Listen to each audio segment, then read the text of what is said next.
umugabo wawe ari he? Umuntu amagara gasakiwe ni.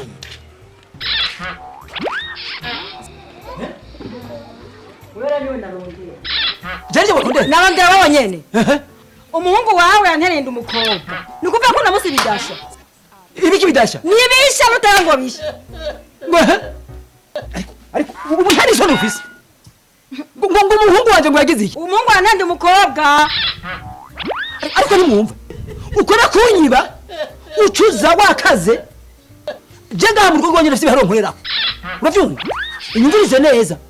Ngara bise biharo je nkorera. Nuko bari ngorera ubwenge ukora kuza kunyiba ucuza ngaho washapu. Umviriza rero. Ugenda uvuga ngo abimenye uzobwira nabandi. Ngaha je ntunga imfizi gusa. Ntanyana nje ntunga. Inkoko ni noti yibi. Kwihanikirije nusa kunje urutoke mu jisho.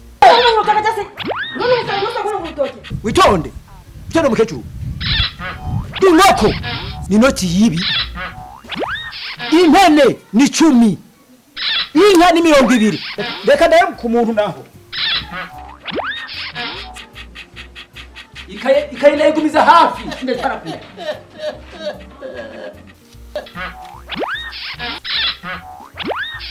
Okay. Kwimisha. Umuntu ujya muhungu wanje kwimisha. 50. Hasoni. Uzo kwere kuza kunyiba. Ucuze biruka. Uwa wimishije kwagusa. Ndagucana namana. Wa mugo. Yihede vegaho ataguhaye amafaranga. Numva ha. Muvaga hamundisha. Hasoni.